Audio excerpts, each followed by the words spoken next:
নমস্কার শ্রোতা বন্ধুরা, স্বাগত জানাই আপনাদের গল্পের আসরে। আমরা অনেক কমেন্ট পাচ্ছিলাম যে রুদ্রদা সিরিজের আরও নতুন গল্প চাই। অসংখ্য ধন্যবাদ যে আপনারা রুদ্রদা চরিত্রটিকে এতটা ভালোবাসা দিয়েছেন। সো ফাইনালি আমরা ঠিক করি এই মাসে রুদ্রদার মোট 3টি গল্প পরপর আসবে শুধুমাত্র গল্পের আসরে। তাহলে আর প্রতি সপ্তাহে এইরকম দারুণ দারুণ সব গল্প শুনতে হলে কি করতে হবে মনে আছে তো? শুধুমাত্র চ্যানেলটি সাবস্ক্রাইব করে পাশে থাকতে হবে। আমাদের আজকের নিবেদন লেখক রূপম কুণ্ডুর কলমে হর্ষবর্ধনের হিরে। আশা করি গল্পটি আপনাদের খুবই ভালো লাগবে। তাহলে বেশি কথা না বলে শুরু করা যাক আমাদের আজকের নিবেদন।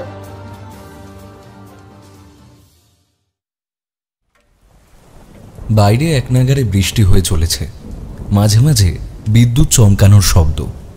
প্রকৃতি যেন মধ্যরাতের নিঝুম সত্তা ভেঙে নিজের খেয়ালেই মাতাল হয়ে উঠেছে। তবে হ্যাঁ, বাইরের পরিবেশ যতটাই উত্তাল, ঘরের ভিতরের পরিবেশ ততটাই নিশ্চুপ ও থমথমে। রুদ্রদা চেয়ারে বসে আড়মোড়া ভাঙার ভঙ্গিতে 2 হাত কপালে চেপে মাথাটা পিছনের দিকে এলিয়ে রেখেছে। কিছুতেই যেন হিসেব মিলছে না। প্রথমে হিরেটি, তারপর দুটো খুন। এসবের মাঝে সম্প্রতি সে আবার কনফেডারেট ব্লকের মতো একটা ভয়ানক আততায়ীদের সংস্থার সাথেও বিবাদে জড়িয়েছে। এই রহস্যের যে কি পরিণতি হবে তা আমি জানি না। তবে এর পরবর্তী অধ্যায়টা যে আরও বিপজ্জনক হতে চলেছে সে বিষয়ে আমি নিশ্চিত। তার কারণটা বলতে গেলে প্রথম থেকে শুরু করতে হয়। নমস্কার, আমি অনি। আসলে সদ্য কলেজের পরীক্ষা শেষ হওয়ায় আমি কিছুদিনের জন্য রুদ্রদার বাড়িতে বেড়াতে আসি। রুদ্রদা পেশায় ডিটেকটিভ, তাই রহস্য, রোমাঞ্চ, অপরাধ, অপরাধী, ন্যায় অন্যায় ইত্যাদি নিয়েই তার জীবন। তাই তার সঙ্গ লাভ করলেও আমিও যে সেই সব শিহরণ জাগানো অনুভূতিগুলো ভাগ করে নিতে পারি তা বলাই বাহুল্য। সেদিন সকালে আমি মুখ হাত ধুয়ে এসে সবে বসেছি, অবন্তীদি ডাকলো, অনি, খাবারটা নিয়ে যা মানা। হাজির হয়ে দেখলাম আমার অত্যন্ত প্রিয় আয়োজন। বললাম, কি করেছিস রে দি? সকাল সকাল মনটা একেবারে খুশি করে দিলি তো। আসলে লুচি, আলুর দম, সুজি এই 3টে বস্তু তো রুদ্রদারও ভীষণ প্রিয়। চল এবার এগুলো নিয়ে চল তো দেখি। খাবার নিয়ে টেবিলে পৌঁছাতে রুদ্রদা বলল, অনি, আজকের পেপারটা দেখেছিস? না গো, দেখা হয়নি। হ্যাঁ, সেই তো, ওসব করে আর কি লাভ? আপনার তো আরও অনেক জরুরি কাজ থাকে। বুঝলাম সে ব্যঙ্গ করেই কথাটা বলছে। আসলে রুদ্রদাই আমাকে ছোটবেলায় বুঝিয়েছিল যে এই 4 দেওয়ালের মধ্যে থেকেও গোটা পৃথিবীর সঙ্গে সংযোগ স্থাপনের মাধ্যম হিসেবে খবরের কাগজের গুরুত্বটা আমাদের জীবনে ঠিক কতটা। অবন্তীদি বলল, ছেলেটা সবে খাবারগুলো নিয়ে বসলো, তুইও না দেরি করে খেয়ে নে। পেপার পরে পড়া যাবে, আর জরুরি কিছু থাকলে দে, আমি পড়ছি। রুদ্রদা পেপারের একটা নির্দিষ্ট পাতা অবন্তীদিকে পড়তে দিল। সে পড়তে শুরু করলো। গতকাল রাতে প্রখ্যাত ইন্ডাস্ট্রিয়ালিস্ট অনিন্দ চ্যাটার্জির অ্যান্টিক্স কালেকশনের প্রদর্শনী থেকে তার সবচেয়ে মূল্যবান সম্পত্তিটি চুরি যায়। প্রতি বছরই কড়া নিরাপত্তা ব্যবস্থার মাঝে এই প্রদর্শনী অনুষ্ঠিত হয়ে থাকে, যা বিগত 5 বছর ধরেই সুষ্ঠুভাবে হয়ে আসছে। কিন্তু এবারে আর শেষ রক্ষা হলো না।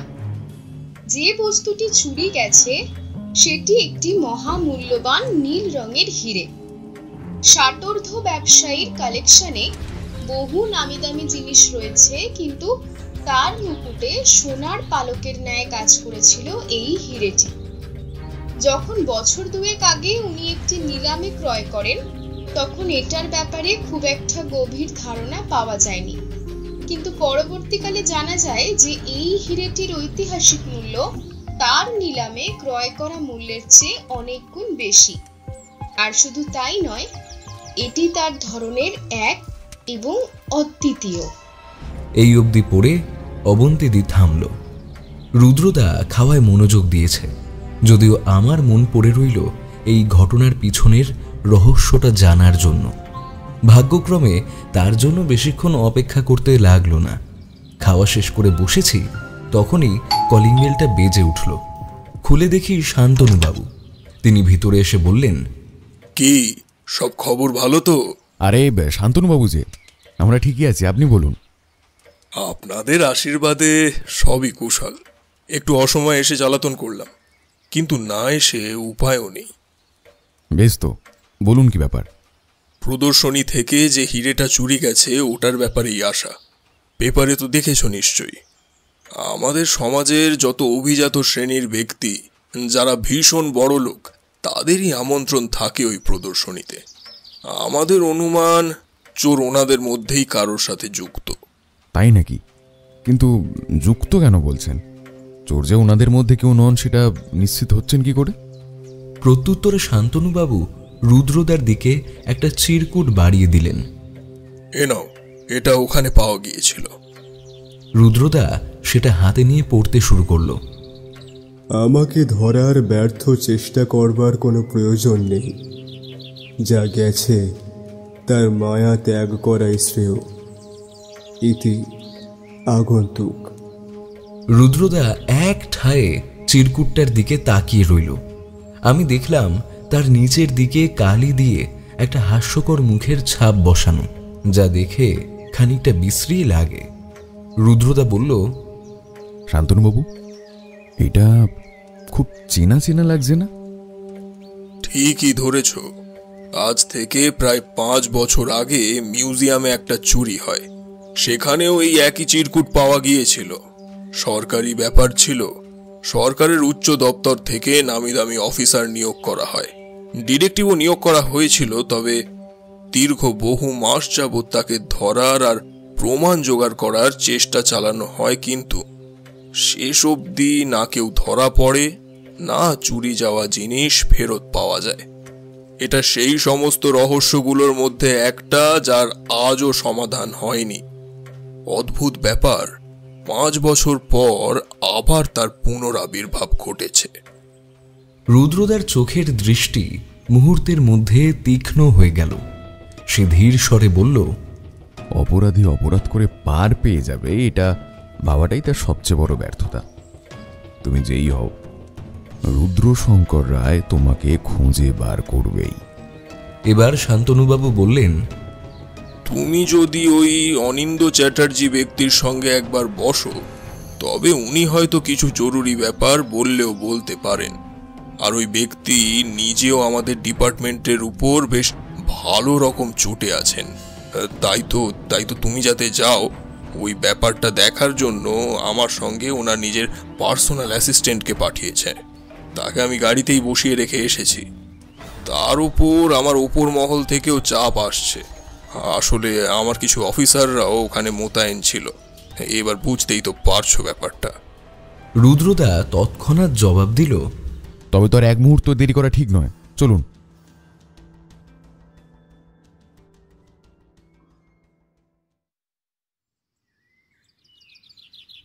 অনিন্দবাবুর বাড়িটা বাড়ি কম, ছোটখাটো রাজপ্রাসাদ বলা চলে। ওনার অ্যাসিস্ট্যান্টাই আমাদের সঙ্গে করে ভিতরে নিয়ে গেলেন। আসুন, আমার সাথে আসুন। ওনার বয়স 28-এর আশেপাশে হবে। গাড়িতে আসতে আসতেই জেনেছি ওনার নাম ঐশী। অনিন্দবাবুর কালেকশনটা পুরোটাই ওনার তত্ত্বাবধানে থাকে। 5 বছর হলো উনি এই কাজটি করছেন। ঘরে অনিন্দবাবু বসেছিলেন একটা পুরনো ধরনের আলিশান আরামকেদারায় একটু অন্যমনস্ক হয়ে। ওনার বয়স যে 60 পেরিয়েছে তা ওনার হাবভাব দেখে বোঝার উপায় নেই। শরীরটা ঠিকই করে রেখেছেন। আমরা ঘরে ঢুকতে তিনি উঠে এসে রুদ্রদা ও আমার সাথে হ্যান্ডশেক করলেন। তারপর আমাদের বসতে ইশারা করে তিনিও বসলেন এবং বললেন, রুদ্র, আমি তোমার অনেকই প্রশংসা শুনেছি। তাই আমার মনে হয় তুমি একমাত্র ব্যক্তি যার হাতে আমি চোখ কান বুঝিয়ে বিষয়টা তুলে দিতে পারি। তুমি কেসটা নেবে তো? সেই জন্যই তো এত দূর ছুটে আসা। শুরু থেকে বলুন, ঠিক কি হয়েছিল? সেদিন আমার প্রদর্শনীতে প্রায় 35 জন আমন্ত্রিত ছিলেন। প্রত্যেক ব্যক্তির সঙ্গে করে আরো দুজনকে নিয়ে আসতে পারতেন, তাই সর্বমোট 100 জন মতো লোক হয়েছিল। প্রদর্শনীর একদম শেষ পর্যায়ে ইলেকট্রিসিটি ফল্ট হয়। ব্যাকআপে জেনারেটর ছিল, কয়েক মিনিটেই আবার সব ঠিক হয়ে যায়। তখন কিছুই অস্বাভাবিক লাগেনি, কিন্তু সমস্ত গেস্ট চলে যাওয়ার পর যখন আমার লোকেরা সব জিনিস পরখ করে যথাস্থানে ফেরাতে যায়, তখন তারা লক্ষ্য করে যে হিরেটার পরিবর্তে একই রকম ভাবে কাটা একটা নীলচে কাচের টুকরো রয়েছে। তারপর বাকি জিনিসগুলো পরীক্ষা করে দেখি সবই ঠিক আছে, আর বুঝতে বাকি থাকে না যে কি হয়েছে। যেখানে হিরেটি রাখা ছিল তার তলার প্লেটটা তুলে আমরা একটা কাগজের টুকরো পাই। সেটা আমি শান্তনু বাবুর হাতে দিয়েছিলাম। তুমি দেখেছো নিশ্চয়ই। রুদ্রদা জবাব দিল, আগে হ্যাঁ, ও নিয়ে চিন্তিত হবেন না। আপনার আমন্ত্রিত 35 জন ব্যক্তির লিস্টটা লাগবে, সাথে কারা এসেছিল সেটা জানতে পারলেও খুব ভালো হয়। শান্তনুবাবু পাশেই দাঁড়িয়েছিলেন। তিনি বেশ গর্বের সাথে বললেন, রুদ্র, আমি ওটা ওনার থেকে প্রথমেই নিয়ে রেখেছি। আমি জানতাম ওটা গুরুত্বপূর্ণ ভূমিকা পালন করবেই কেসটায়। আমি তোমায় দিয়ে দেব। বেশ। আচ্ছা অনিন্দবাবু, আপনার কাউকে সন্দেহ হয়, মানে হিরেটা সম্পর্কে গভীর আগ্রহ ছিল এমন কেউ? এমন একটা মূল্যবান জিনিস উচ্চবিত্তদের অনেকেরই আগ্রহ রয়েছে বলাই বাহুল্য। তবে নির্দিষ্ট করে কাউকে শনাক্ত করা, না, তেমন তো কেউ মাথায় আসছে না। প্রদর্শনীতে আসা প্রত্যেকটা লোককে আপনি ব্যক্তিগতভাবে চিনতেন? আচ্ছা, এই প্রদর্শনীর বাইরেও কি ওনাদের মধ্যে কারোর কোনোভাবে এই হিরেটার সাথে সম্বন্ধ ছিল? এই প্রশ্নটায় অনিন্দবাবু একটু থেমে প্রথমে ভেবে নিলেন, তারপর বললেন, হ্যাঁ, খুব গভীর সম্পর্ক না হলেও আলাপ পরিচয় তো ছিলই। হ্যাঁ, সম্বন্ধ ছিল। আরো 3 জন ব্যক্তি ছিল যারা আমারই মতো নিলামে হিরেটা কিনতে চেয়েছিল, কিন্তু আমি সব থেকে বেশি দাম দিয়ে ওটি কিনি। যদিও এমনটা তো যে কোনো ক্ষেত্রেই হয়ে থাকে, তার জন্য ওনাদের থেকে আলাদা করে কোনো বিদ্বেষ তো কখনোই লক্ষ্য করিনি।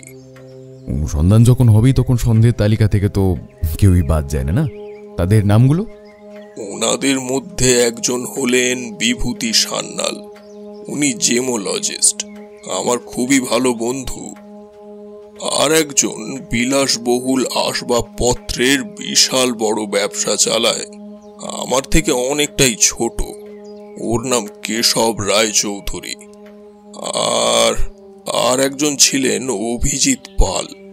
উনি কর্নেল ছিলেন, পরে রিটায়ার করে সেনাবাহিনীর হাই কমান্ডের বোর্ডে যুক্ত হন।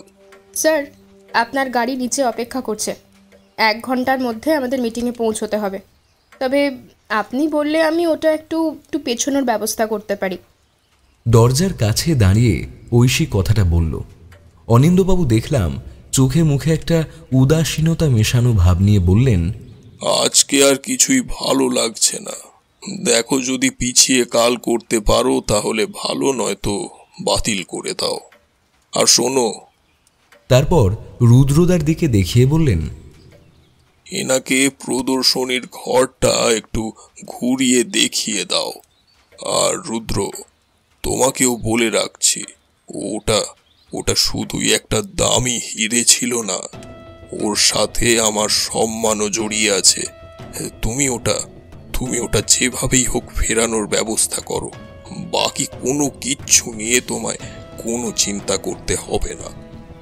রুদ্রদা মাথা নেড়ে সম্মতি জানিয়ে উঠে গেল। আমিও তার পিছু নিলাম। ঐশী সব ঘুরে দেখানো শুরু করলেন। রুদ্রদা তার তীক্ষ্ণ নজরে সব কিছু ভালোভাবে পরখ করে দেখে নিল। তারপর তাকে প্রশ্ন করল, আচ্ছা, তুমি ওই সময় কোথায় ছিলে? আমি এখানেই ছিলাম। সমস্ত গেস্টদের দেখাশোনা আমাকেই করতে হচ্ছিল। তোমার কিছু অদ্ভুত চোখে পড়েনি? তা যদি পড়তো রুদ্রবাবু, তবে হয়তো এই ঘটনা ঘটা থেকে আমি আটকাতে পারতাম, কিন্তু তেমন কিছুই তো মনে পড়ছে না। এতটা কথোপকথনের পর আমরা বেরিয়ে এলাম। রুদ্রদা শান্তনুবাবুর সাথে কথা বলে একটা প্রশ্ন তালিকা তৈরি করলো, যেগুলো নিয়ে শান্তনুবাবু ওনার আরও কিছু পুলিশের কর্মকর্তারা যাবেন 30 জন আমন্ত্রিত গেস্টদের বাড়িতে তাদের সাথে এই বিষয়ে কথা বলতে। আর রুদ্রদা তাদের মধ্যে থেকে 3 জনের কাছে নিজে যাবে ঠিক করল, কেশব রায়চৌধুরী, বিভূতি সান্যাল ও অভিজিৎ পাল। সবার প্রথমে যাওয়া হলো বিভূতি সান্যালের বাড়ি। ওনার বাড়িতে ঢুকতেই যাব এমন সময় আমাদের দৃষ্টি আকর্ষণ করলো একজন মুখোশ বিক্রেতা। ছিন্ন মলিন ধুলো মাখা জামাকাপড় পরে অল্প সংখ্যক কিছু মুখোশ নিয়ে সে রাস্তার ধারে দাঁড়িয়ে আছে। তার মুখে একটা বাঘের মুখোশ পরিহিত। এক মুহূর্তের জন্য তো মনে হলো সে যেন গভীর দৃষ্টিতে আমাদেরই দিকে চেয়ে আছে। রুদ্রদাও সেদিকেই তাকিয়েছিল। সে আমায় বলল, অনি, এই দিকেই দেখছে মনে হচ্ছে না? আমি বললাম, হ্যাঁ রুদ্রদা, কেমনভাবে চেয়ে আছে দেখো। আয় তো দেখি। বলে আমরা কয়েক পা সেদিকে এগিয়েছি। তক্ষুনি সেই মুখোশ বিক্রেতা নিজের এক হাত সামনের দিকে তুলে ইশারা করল আমাদের থামার জন্য। তারপর হাতটি এ মাথা থেকে ও মাথা পেন্ডুলামের মতো দোলাতে থাকল। তার হাতের ইশারায় আমরা মুহূর্তের জন্য থেমে গিয়েছিলাম, কিন্তু এবার আমরা দ্রুত পায়ে সেদিকেই এগিয়ে চললাম। আর তখনই ঘটে গেল একটা অকল্পনীয় ঘটনা। এমন শুনশান রাস্তার মাঝে দিনে দুপুরেও যে এমন কাণ্ড হতে পারে তা আমরা প্রত্যাশা করিনি। আমি পিছন থেকে গাড়ির শব্দ শুনতে পেলাম। সাথে সাথেই রুদ্রদা ও আমি চকিতে ফিরে তাকালাম। দেখি একটা সাদা রঙের ট্যাক্সি গোছের গাড়ি দ্রুত বেগে আমাদের দিকে ধেয়ে আসছে। কি করা উচিত সে নিয়ে মুহূর্তেই অনেকগুলো ভাবনা মাথায় এলো, কিন্তু কিছু বুঝে ওঠার আগে একটা প্রবল টান খেয়ে রাস্তার পাশে পড়লাম।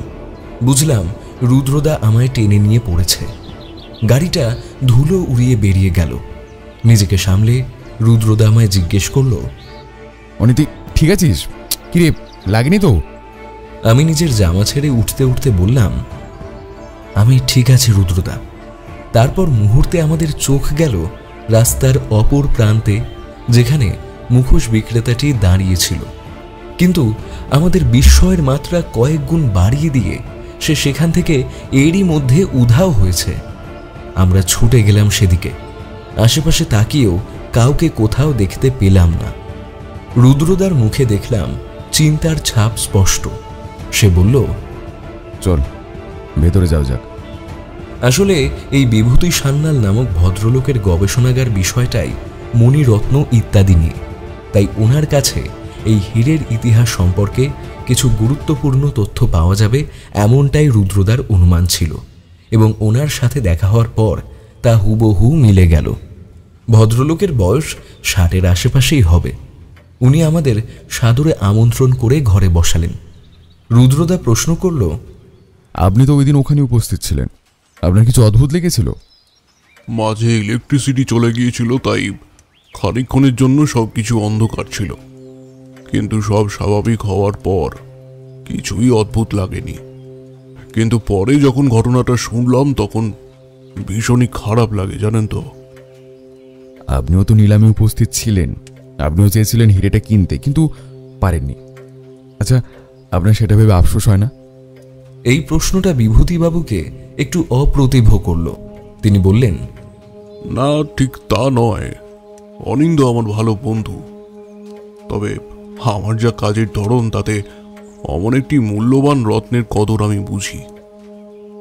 তাই চেয়েছিলাম কিনতে, কিন্তু আমার আর অত টাকা কোথায়। হ্যাঁ, পরে অবশ্য ওটার ব্যাপারে আরো তথ্য সংগ্রহ করে মনে হয়েছিল যে ওটার আসল মর্যাদা যদি কেউ দিতে পারত তবে তা আমি।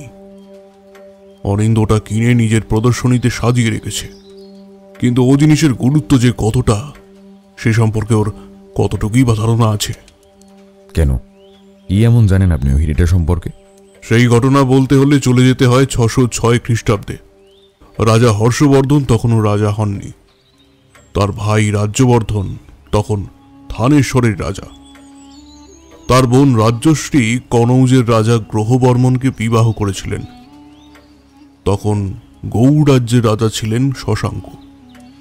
তিনি কনৌজ রাজ্য আক্রমণ করে গ্রহ বর্মনকে হত্যা করেন আর রাজশ্রীকে বন্দী বানান। রাজ্যবর্ধন নিজের বোনকে মুক্ত করতে শশাঙ্কের বিরুদ্ধে যুদ্ধ ঘোষণা করেন, কিন্তু শশাঙ্ক তাকেও হত্যা করে। তখন মাত্র 16 বছর বয়সে রাজা হর্ষবর্ধন থানেশ্বরের রাজা হন। নিজের ভাইয়ের মৃত্যুর বদলা নিতে এবং নিজের বোনকে শশাঙ্কের নির্মম কবল থেকে ছাড়িয়ে আনতে নিজ সেনা গঠন করে কনৌজে আক্রমণ করেন এবং তিনি সফলও হন। তিনি নিজের বোনকে উদ্ধার করেন, প্রচুর ধনসম্পদ ও পণ্য সংগ্রহ করেন এবং নিজের রাজধানী কনৌজে স্থাপন করেন। আর শশাঙ্কের সাথে সমঝোতাও করেন যে সে কোনোদিনও তার রাজ্য গৌড়ের বাইরে পদার্পণও করবেন না। এই যুদ্ধের ফলে ওনার অধীনে আসে এক নীলচে রঙের মহামূল্যবান পাথর, যেটি আদতে ছিল একটি হিরে। আমৃত্যু সেটি ওনার কাছে ছিল। পরে কখনো কোনো পৃষ্ঠপোষক, কখনো কোনো পারিবারিক সদস্যের কাছে হস্তান্তর হতে হতে ঘটনার থেকে প্রায় 1200 বছর পর ওটা বাংলার সেন পরিবারের কাছে আসে। ওনারা জানতেন এমন একটি মহামূল্যবান সম্পদ ওনাদের অধীনে আছে জানলে ব্রিটিশরা যেভাবেই হোক সেটা হস্তগত করবে, আর সেটি হয়তো বিদেশের কোনো মিউজিয়াম বা কোনো উচ্চপদস্থ সাহেবের ঘরে শোভা বৃদ্ধিতে কাজে লাগবে। তাই ওনারা প্রাণপণে এই তথ্য গোপন রাখেন। ভারত ব্রিটিশ শাসন থেকে মুক্ত হওয়ার পর সেন পরিবারের শেষ সন্তান অনির্বাণ সেন ওনাদের পারিবারিক ব্যবসা ও সমস্ত সম্পত্তির অধিকারী হন। তিনি বিয়ে থা করেননি।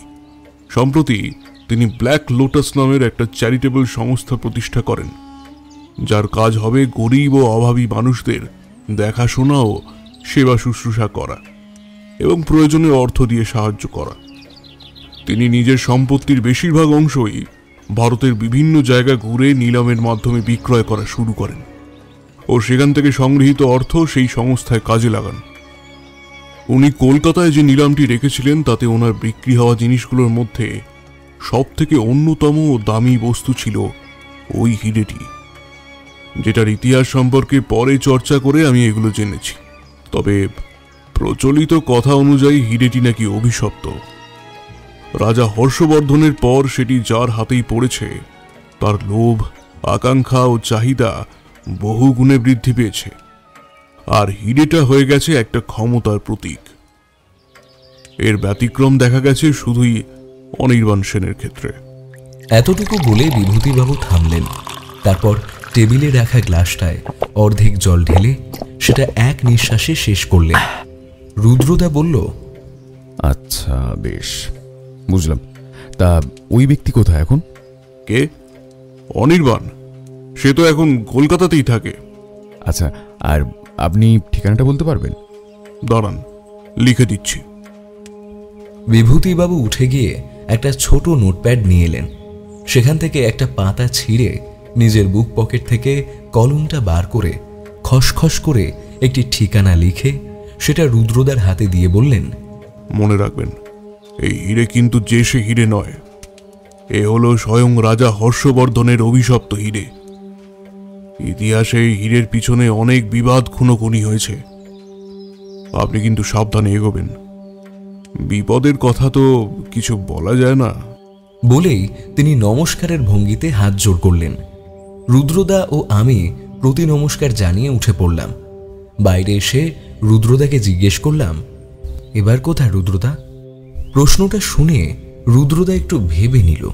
তারপর রাস্তার মোড় থেকে একটা টানা রিক্সা ধরে তাকে ট্যাক্সি স্ট্যান্ডের উদ্দেশ্যে যেতে বলে চড়ে বসল। আমিও বসলাম। তারপর সে বলল, পরিকল্পনায় হালকা পরিবর্তন করতে হবে। কেশব রায়চৌধুরী আর অভিজিৎ পালের কাছেও যাব, তবে আগে এই অনির্বাণ ব্যক্তিটির সাথে একবার দেখা করা প্রয়োজন। মনে মনে ভাবলাম, ওই ব্যক্তি তো আমন্ত্রিতদের মধ্যেও ছিল না, তাহলে সে চুরি কিভাবে করবে? তবে অন্য কোনো যে মাধ্যম থাকতে পারে না এমনটাও নয়। যাক, রুদ্রদা নিশ্চয়ই কিছু বুঝেই বলছে।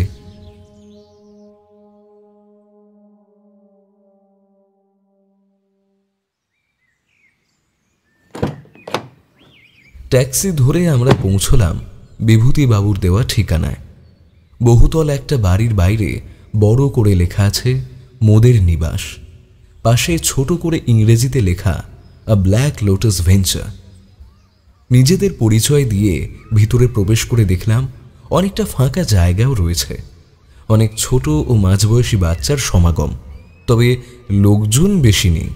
সেখানেই একজন ভদ্রলোকের সাথে কথা বলে জানলাম এটা একটা অনাথ আশ্রম। অনির্বাণবাবু এখানে নেই, হয়তো খানিকক্ষণই এসে যাবেন, কিন্তু নিশ্চিত বলা সম্ভব নয়।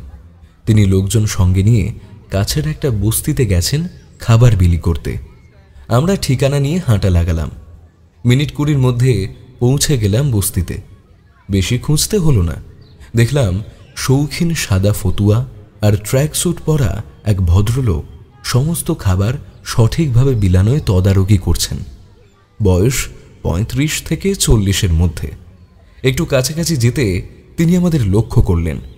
মিনিট 15 দাঁড়িয়ে থাকার পর তিনি মোটামুটি কাজ মিটিয়ে বাকিদের কি সব বুঝিয়ে আমাদের দিকে এসে বললেন, হ্যাঁ বলুন, কি ব্যাপার? রুদ্রদা নমস্কার জানিয়ে বলল, নমস্কার, আমার নাম রুদ্রশঙ্কর রায়, প্রাইভেট ডিটেকটিভ, আর এ আমার ভাই অনি। আপনি মিস্টার অনির্বাণ সেন, তাই তো? তিনিও প্রতি নমস্কার জানিয়ে বললেন, আগে হ্যাঁ। রুদ্রদা বলে চলল, আপনি 5 বছর আগে নিলামে একটি মহামূল্যবান হিরে বিক্রয় করেছিলেন। সেটি কিনেছিলেন ইন্ডাস্ট্রিয়ালিস্ট অনিন্দ চ্যাটার্জি, মনে আছে নিশ্চয়ই? প্রত্যুত্তরে ভদ্রলোক বললেন, আপনারা আমায় আর 5টা মিনিট দিন। বলেই তিনি ফিরে গেলেন তার লোকজনদের কাছে। তাদের একজনকে কিছু বলায় সে তৎক্ষণাৎ দৌড় লাগালো। তারপর মিনিট 5-এর মধ্যেই সে একটা ট্যাক্সি নিয়ে হাজির হলো। অনির্বাণবাবু আমাদেরও আমন্ত্রণ দিলেন।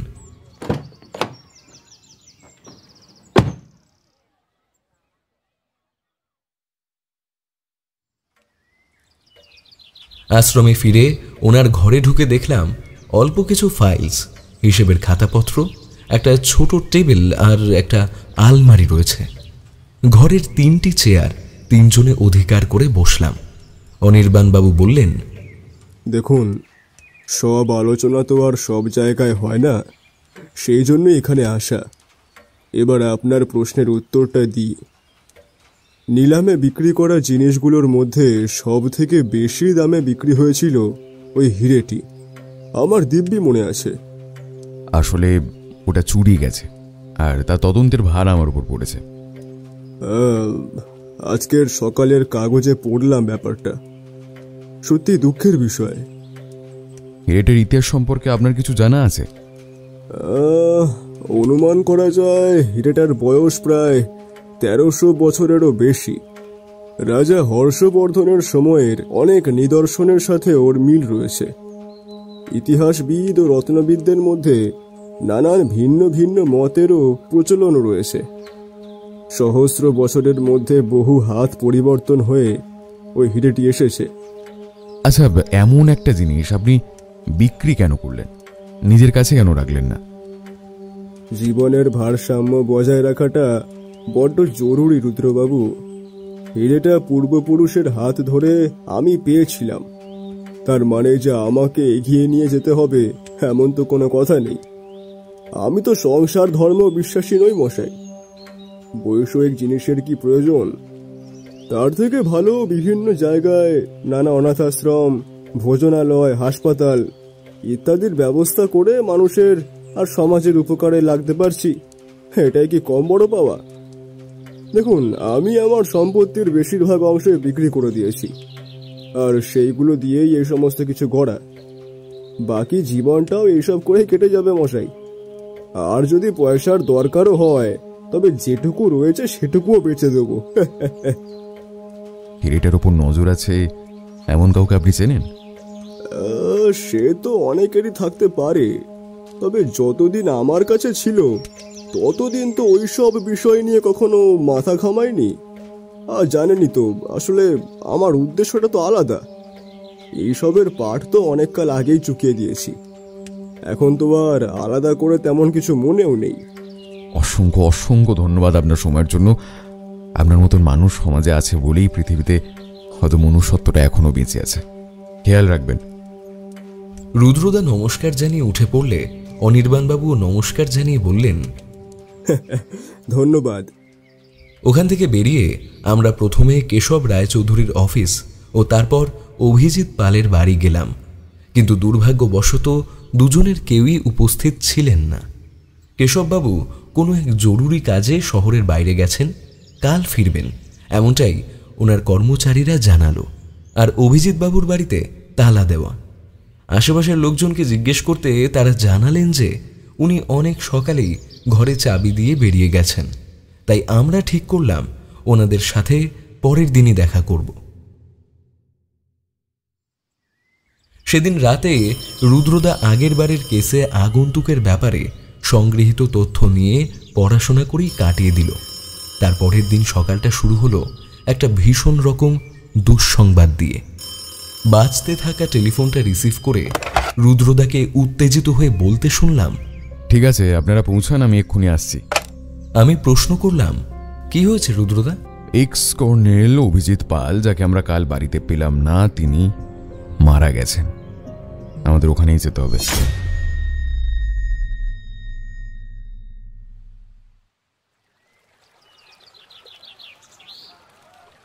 নদীর পাড়ে এক রাশ মানুষের ভিড়।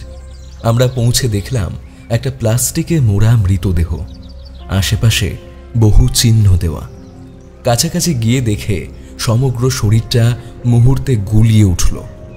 অভিজিৎ বাবুকে এর আগে স্বচক্ষে দেখার সুযোগ হয়নি, তা সত্ত্বেও তার এমন ভয়াবহ মৃত্যু দেখতে আমি মোটেই প্রস্তুত ছিলাম না। তার গলার কাছে বড় রকমের একটা কাটার দাগ, সারা শরীরে বিভিন্ন জায়গায় ক্ষতচিহ্ন, যেন ধারালো কিছু দিয়ে সেটাকে কোপানো হয়েছে। রুদ্রদা শান্তনু বাবুকে উদ্দেশ্য করে বলল, কিছু জানতে পারলেন? এলাকার ছেলেগুলো সকালবেলা স্নান করতে এসে নদীতে এটা পায়। লোকাল থানায় খবর দিলে আমাদের কাছেও খবর পৌঁছে যায়। তারপরে এসে দেখি এই কাণ্ড। বডি শীঘ্রই পোস্টমর্টমে চলে যাবে, তারপরে হয়তো আবারও খানিকটা জানা যাবে ঠিক কি হয়েছিল আর কখনই বা হয়েছিল। গতকাল ওনার বাড়িতে গিয়ে দেখলাম তালা লাগানো। আশেপাশের লোকেরা বলেছিল উনি সকালে বেরিয়ে গিয়েছিলেন। খুনটা কালকে সারাদিনের মধ্যে কোনো একটা সময় হয়েছে। এবার কেন হয়েছে আর কেই বা করেছে সেটা জানাটা মূল উদ্দেশ্য।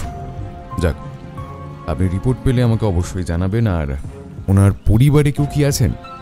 পরিবারের তো কেউ নেই, তবে ওই যে উনি এসেছেন বলে শান্তনু বাবু দূরে দাঁড়িয়ে থাকা বছর 40-এর এক ক্রন্দনরতা মহিলার দিকে ইঙ্গিত করলেন। ওনার সাথে অভিজিৎ বাবুর একটু ভালো সম্বন্ধ ছিল, ওই রকম আর কি, বুঝতে পারছো আশা করি। রুদ্রদা সেই মহিলার দিকে এগিয়ে গিয়ে নমস্কার জানালো, তারপর বলল, আমি ভীষণভাবে দুঃখিত, তবে আমার আপনার থেকে কিছু জানার আছে। কারণ আমার মনে হয় সম্প্রতি যে হিরেটি চুরি গেছে তার সাথে ওনার খুনের কোনো একটা সংযোগ রয়েছে। আপনি আমার সহযোগিতা করলে হয়তো আমি ওনার খুনিকে যথাযোগ্য শাস্তি দিতে পারবো। ভদ্রমহিলা একটু স্বাভাবিক হয়ে জানাবেন কথা দিলেন। তারপর আমরা সেখান থেকে বেরিয়ে সোজা পৌঁছলাম কেশব বাবুর অফিসে। ভাগ্যবশত আজ ওনাকে পাওয়া গেল। 5টা মিনিট অপেক্ষা করার পর উনি আমাদের কেবিনে ডাকলেন। আসুন রুদ্রবাবু, বসুন। কি খাবেন, চা না কফি? ধন্যবাদ, তবে দুটোর কোনোটারই আপাতত প্রয়োজন নেই। আপনি তো নিশ্চয়ই অনুমান করতেই পারছেন আমার আসার কারণটা। হ্যাঁ, ওই হিরেটার ব্যাপারে তো। I know, very sad news. বেশ, তবে আমি বরং সোজাসুজি বলি। আপনি ওই দিন ওখানে উপস্থিত ছিলেন, আপনার মতন আরও অনেকেই প্রদর্শনীতে এসেছিল। তবে আপনার বিশেষত্ব হলো হিরেটি যখন নিলাম হচ্ছিল আপনি সেখানেও উপস্থিত ছিলেন। আপনিও চেয়েছিলেন হিরেটা কিনতে, কিন্তু পারেননি। পরে কখনো মনে হয়নি যে ওটা আপনার কাছে থাকলে বোধহয় ভালো লাগতো? হয়েছে, বহুবার মনে হয়েছে। কার না হয় বলুন? এমন একটা মূল্যবান জিনিস যার এত বড় হিস্টোরিক্যাল ভ্যালু রয়েছে, আমাদের মতো প্রত্যেক মানুষই তো সেটা পেতে চায়। আমি সুযোগ পেয়েও হাতছাড়া করি। আশ্বস্ত তো হয়েছিল পরে, এখনো হয়। বাহ, শুনে ভালো লাগলো। তবে আমি আপনার ব্যাকগ্রাউন্ডের ব্যাপারে খোঁজ লাগিয়েছি। এটা যেভাবে চুরি হয়েছে সেটা করার মতন পারদর্শিতা আপনার নেই। এটা বেশ বলেছেন। আর তাছাড়া আপনি যদি কাউকে দিয়ে করিয়েও থাকেন, তবুও সেটা যেভাবে সম্ভব, আর যেখান থেকে হোক আমি খুঁজে বের করবই।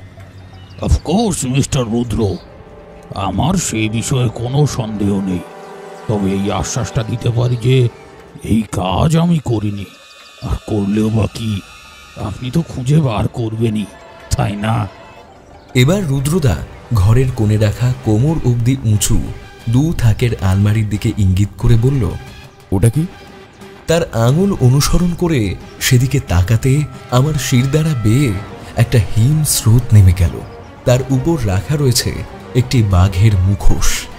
অবিকল গতকাল সকালে সেই রাস্তায় দেখা মুখোশ বিক্রেতা যেমনটা পড়েছিল। আমি চোখ বড় করে একবার রুদ্রদার দিকে, একবার কেশববাবুর দিকে তাকালাম। দেখলাম দুজনেই চাঞ্চল্যহীন। কেশববাবু বললেন, ও আর বলবেন না, ছেলে গত মাসে 4 পা দিয়েছে। মাঝে ওর কোনো বন্ধুকে দেখেছিল এরকম একটা মুখোশ পরতে, তারপর থেকে জেদ ধরেছে আমাকেও একটা বাঘের মুখোশ এনে দিতে হবে। বাড়ি যখন ফিরি তখন তো সবই বন্ধ হয়ে যায়, তাই সকাল সকাল একটা মুখোশওয়ালাকে পেয়ে কিনে রেখেছি। এটুকু কথার পর রুদ্রদা ধন্যবাদ জানিয়ে বেরিয়ে এলো। আমিও তার সঙ্গে ঘরে ফিরলাম। সবে দুপুরের খাবারটা মুখে তুলেছি, টেলিফোনটা বেজে উঠল। রুদ্রদা আমি দেখছি বলে উঠে গেল। খানিকক্ষণ শুনে পাশের ড্রয়ার থেকে একটা নোটবুক বার করে তাতে কিছু লিখে নিয়ে বলল, আচ্ছা ঠিক আছে। তারপর এসে আবার খেতে বসতে আমি জিজ্ঞেস করলাম, কে ছিল? সকালে রাইমা দেবীর সাথে পরিচয় হলো না, উনি সন্ধে 6টায় ডেকেছেন কথা বলার জন্য। বাহ, এ তো ভীষণ ভালো কথা। তবে অভিজিৎ বাবুকে অমন নৃশংসভাবে কুপিয়ে খুন করার পিছনে কার কী বা উদ্দেশ্য থাকতে পারে বলো তো? রুদ্রদা কিছু বলতেই যাচ্ছিল, কিন্তু অবন্তীদি বাঁধ সাধল। দেখ, দুপুরবেলা খেতে বসে এসব খুন নিয়ে আলোচনা করার কিন্তু কোনো মানে হয় না। এখন এটাই মনোযোগ দে, খেয়ে দিয়ে উঠে তারপর ওসব নিয়ে ভাবনা চিন্তা করবি। এরপর আর কোনোই কথাবার্তা হলো না। রুদ্রদা খেয়ে উঠে একটু একা সময় কাটালো। আমি অপর একটা ঘরে বসে এসব নিয়ে ভাবতে থাকলাম। কিন্তু কখন যে দেখতে দেখতে ঘড়ির কাঁটা 5টা বেজে 15 মিনিটে পা দিয়েছে তা খেয়াল করিনি। রুদ্রদা এসে বলল, এবার বেরোনো যাক। আমি তৎক্ষণাৎ তৈরি হয়ে বেরিয়ে পড়লাম। আধ ঘন্টার মধ্যে আমরা পৌঁছে গেলাম রাইমা দেবীর বাড়ি। তবে এটাকে বাড়ি কম, ছোটোখাটো একটা বাংলো বলা চলে। গাড়িতে আসতে আসতে রুদ্রদার মুখে শুনছিলাম রাইমা দেবী নাকি হালে রাজনীতিতে যুক্ত হয়েছেন। এছাড়া ওনার একটা কাপড়ের ব্যবসাও রয়েছে। ওনার ঘরে নামি দামি আর্টিস্টদের আঁকা বহু ছবি রয়েছে। দেখে বুঝলাম ওনার এসবের শখ আছে। আমাদের একটা সোফায় বসতে বলে উনি আমাদের মুখোমুখি বসলেন। রুদ্রদা বলল, আমি আপনার বেশি সময় নেব না, আমার কটা জিনিস জানার আছে। একটু নিঃসংকোচে উত্তর দিলে হয়তো এসব কিছুর সমাধান একটু তাড়াতাড়ি হয়ে যেতে পারে।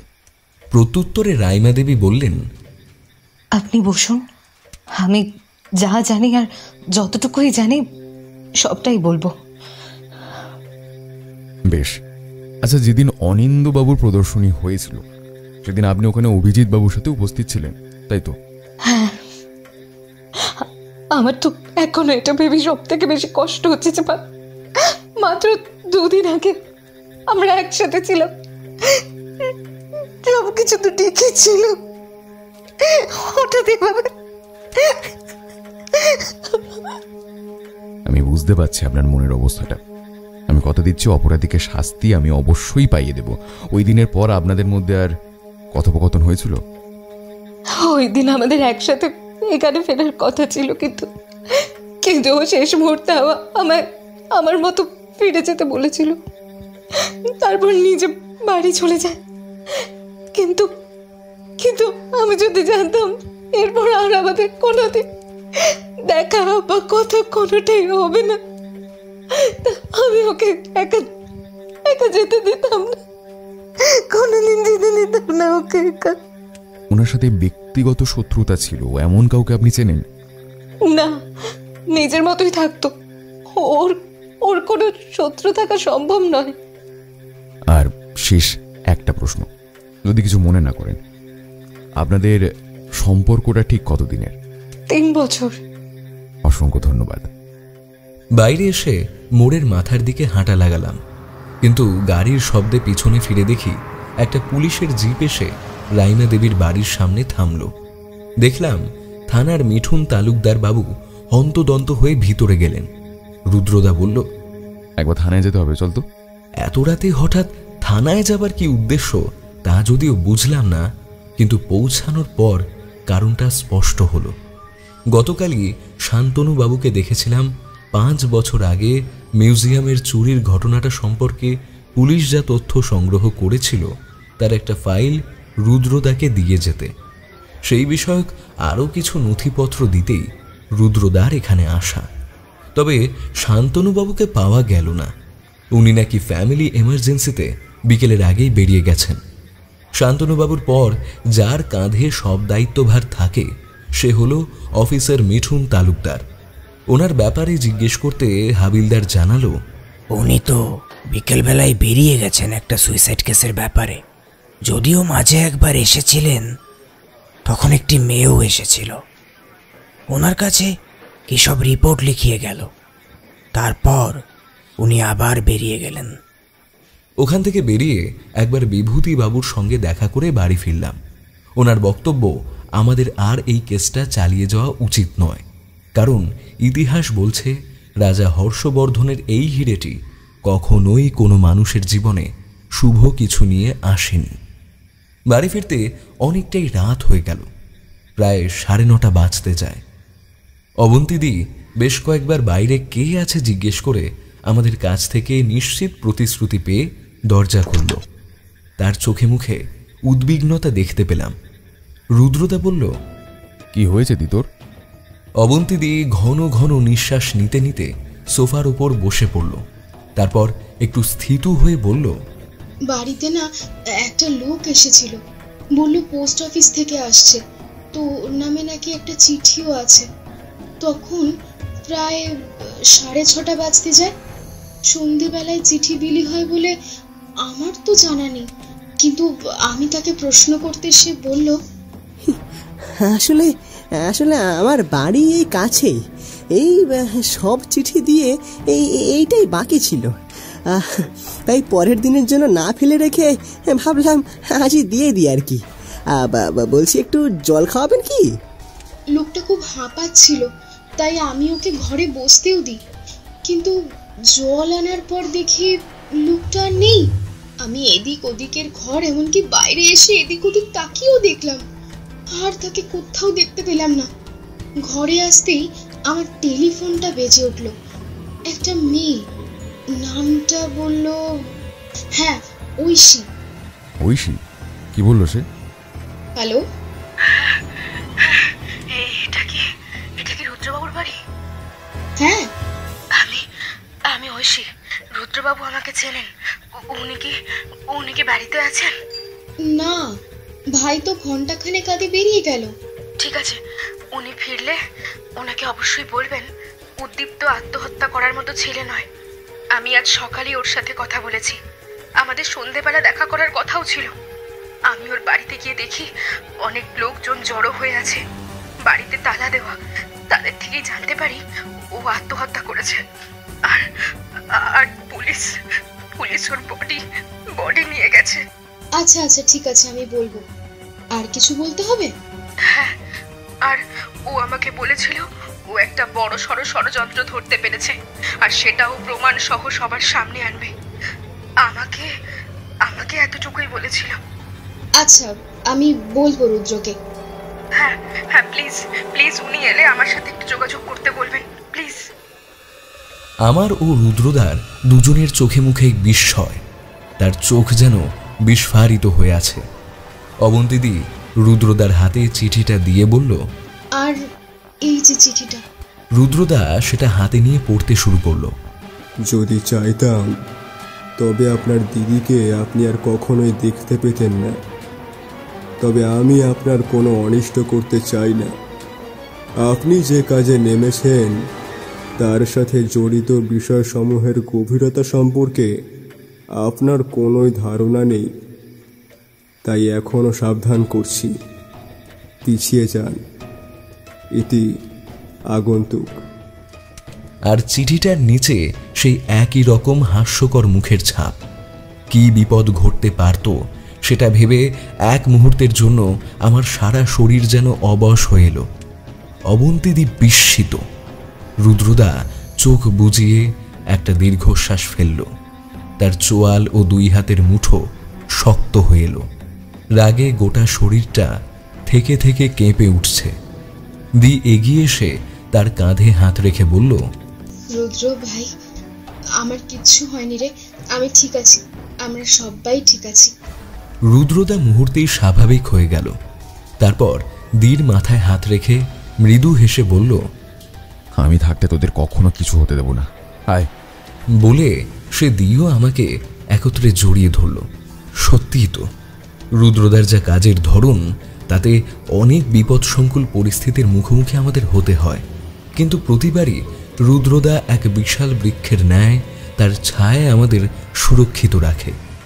কিছু মুহূর্ত পর রুদ্রদা অনিন্দবাবুকে টেলিফোন করে জানতে পারল ঐশী সেখানে নেই, আর তার বাড়িতে কোনো নিজস্ব টেলিফোন নেই, যদিও তার সকালবেলায় আসার কথা রয়েছে।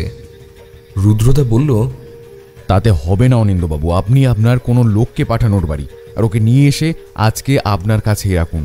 ওর বিপদ হতে পারে, কেন কি বৃত্তান্ত আমি সব কাল সকালে গিয়ে বলবো। ঠিক আছে রুদ্র, তাই হবে, আমি এক্ষুনি ব্যবস্থা করছি। রাতের খাওয়া সম্পন্ন করে আমরা যে যার ঘরে আশ্রয় নিলাম। আমি আর রুদ্রদা আজ একসাথেই থাকছি। সে হাতে একটা ছবি নিয়ে অনেকক্ষণ ধরে দেখে যাচ্ছে। তাতে কিরম একটা স্বস্তিকের ন্যায় চিহ্ন আঁকা, কিন্তু ওটা যে স্বস্তিক নয় তা বুঝলাম। আমি জিজ্ঞেস করায় সে বলল, এটা কনফেডারেট ব্লক নামের একটা আততায়ী সংস্থার চিহ্ন। তারা শুধু কলকাতা শহরেই নয়, দেশের বিভিন্ন জায়গায় ছড়িয়ে ছিটিয়ে আছে। এদের অস্তিত্ব সম্পর্কে জানা গেছে, কিন্তু কাউকে কখনো ধরা যায়নি, কখনো উপযুক্ত প্রমাণের অভাবে, তো কখনো অসাধারণ চালাকি বা বলপূর্বক। এরা লোকজনকে চুপ করিয়ে দিয়েছে। 5 বছর আগে যখন মিউজিয়ামের চুরিটা নিয়ে তদন্ত হয়েছিল, তখন কিছু কিছু সূত্র ধরে পুলিশ অনুমান করেছিল যে আগন্তুকের সাথেই কনফেডারেট ব্লকের গভীর সম্বন্ধ আছে। সম্ভবত সেই এর মাথা। এতটুকু বলে রুদ্রদা তার চিরাচরিত ডায়েরিতে মনোনিবেশ করল। কখনো কখনো সে কিছু লিখছে, তারপর আবার মুড়িয়ে তার ডাস্টবিনে ফেলে দিচ্ছে। কিন্তু আমার সারা শরীর যেন মুহূর্তে গুলিয়ে উঠল। আগন্তুক এত ভয়ানক একজন ব্যক্তি, তার সাথে সরাসরি বিবাদে নেমেছি আমরা। হঠাৎই বাইরে প্রবল জোরে একটা বাজ পড়ল।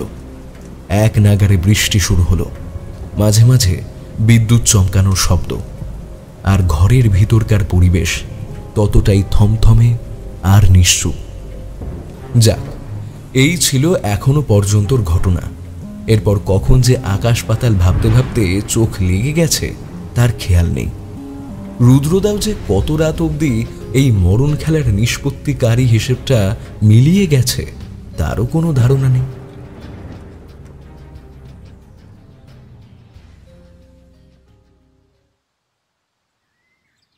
সকালবেলাটা ঘুম ভাঙল হালকা শোরগোলে। বাইরে এসে দেখি রুদ্রদা নিজের কপাল টিপতে টিপতে চেয়ারে বসে আগে পিছে দুলছে আর বিড়বিড় করে বলছে, আমার জন্য মেয়েটা মরে গেল।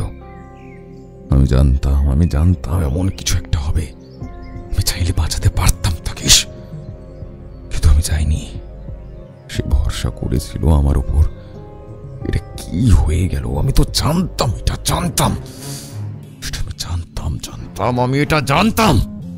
পরিস্থিতি অনুধাবন করে আর চোখের সামনে এ ঘটনা দেখে আমার মনটা ভীষণভাবে মোচড় দিয়ে উঠল। না, এতটা অসহায় বোধ হয় কখনোই বোধ করিনি। সর্বোপরি রুদ্রদাকে কখনোই এভাবে দেখিনি। অবন্তী দিয়ে আমার কাছে এসে বলল, কাল রাতে ঝড় বৃষ্টিতে টেলিফোনের তার ছিঁড়ে গিয়েছিল। সকালে থানায় ফোন করতে গিয়ে সেটা বোঝা যায়। অনিন্দবাবু কালকে রাতে নাকি বহুবার চেষ্টা করেছিলেন, কিন্তু পাননি। সকালে শান্তনুবাবু এসে জানান ঐশীকে নাকি কাল রাতে ওর ঘরে মৃত অবস্থায় পাওয়া গেছে। রুদ্র শান্তনুবাবুকে নিচে গাড়িতে বসতে বলে। এখন এই অবস্থায়। সবটা শুনে আমার সমগ্র শরীরে বিদ্যুৎ খেলে গেল। মনে হলো সবাই ঠিকই বলতো এই হিরে অভিশপ্ত। ইতিহাসের পাতায় সে শুধুই সাথে করে মৃত্যু বয়ে এনেছে। পর মুহূর্তেই ভীষণ রকম রাগ অনুভূত হলো। আমার অজান্তেই আমি বলে উঠলাম, সমাজে অপরাধী ক্ষমতাশালীদের পায়ের তলায় পিষতে পিষতে সাধারণ মানুষের শির দ্বারা আজ ভগ্নপ্রায়। একের পর এক অপরাধ করে মানুষকে মেরে ক্ষমতার জোরে সবকিছু চাপা দেওয়া তাদের স্বভাব। আর তারা এতটাই প্রভাবশালী যে তারপরেও তাদেরকে ছোঁয়া অবধি যায় না। কেন কেন সাধারণ ভালো মানুষ এতটা অবশ মনে করে নিজেদের? এটা শুধু একটা কেস নয়, না, এটা সেই সকল দলিত মানুষদের প্রতি হওয়া অন্যায়ের বিরুদ্ধে, ভালো মানুষের মুখোশ পরে থাকা শয়তানদের বিরুদ্ধে রুখে দাঁড়ানোর একটা মাধ্যম। যারা সমাজের মধ্যে প্যারাসাইটের মতো থেকে গোটা সমাজটাকে ভিতর থেকে নষ্ট করে দেয়, এদেরকে ছেড়ে দেওয়া যায় না। রুদ্রদা, তুমি ডিটেকটিভ, পরিণতি নির্বিশেষে সত্য অনুসন্ধান করা তোমার কাজ। এটাই শিখিয়েছ তুমি আমাকে ছোটবেলা থেকে। এই মারণ খেলা ওরা শুরু করেছে, শেষটা তোমাকেই করতে হবে রুদ্রদা। আমরা সবাই তোমার পাশে আছি, আমাদের পারতেই হবে। ওঠো রুদ্রদা, ওঠো। এতটুকু বলে আমি রুদ্রদার কাঁধে হাত রাখলাম। না জানি কেন আমার চোখেও হালকা জল, তবে এটা দুঃখের বা শোকের নয়। রুদ্রদা তার ডান হাতটি আমার হাতের উপর রাখল আর গর্বের সাথে আমার দিকে তাকিয়ে ঘাড় নেড়ে সম্মতি জানালো। তারপর বলল, চল।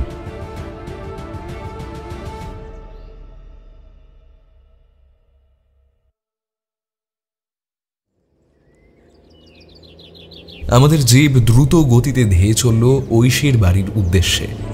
শান্তনুবাবুর থেকে জানতে পারলাম কাল ঐশী যে উদ্দীপ্তর কথা বলেছিল সে আদতে একজন অঙ্কন শিল্পী। পুরো নাম উদ্দীপ্ত রায়। তার মৃত্যুটা সিলিং থেকে গলায় দড়ি দিয়ে হয়েছে, যেটা দেখে তো এটাই মনে হয় যে সে আত্মঘাতী হয়েছে।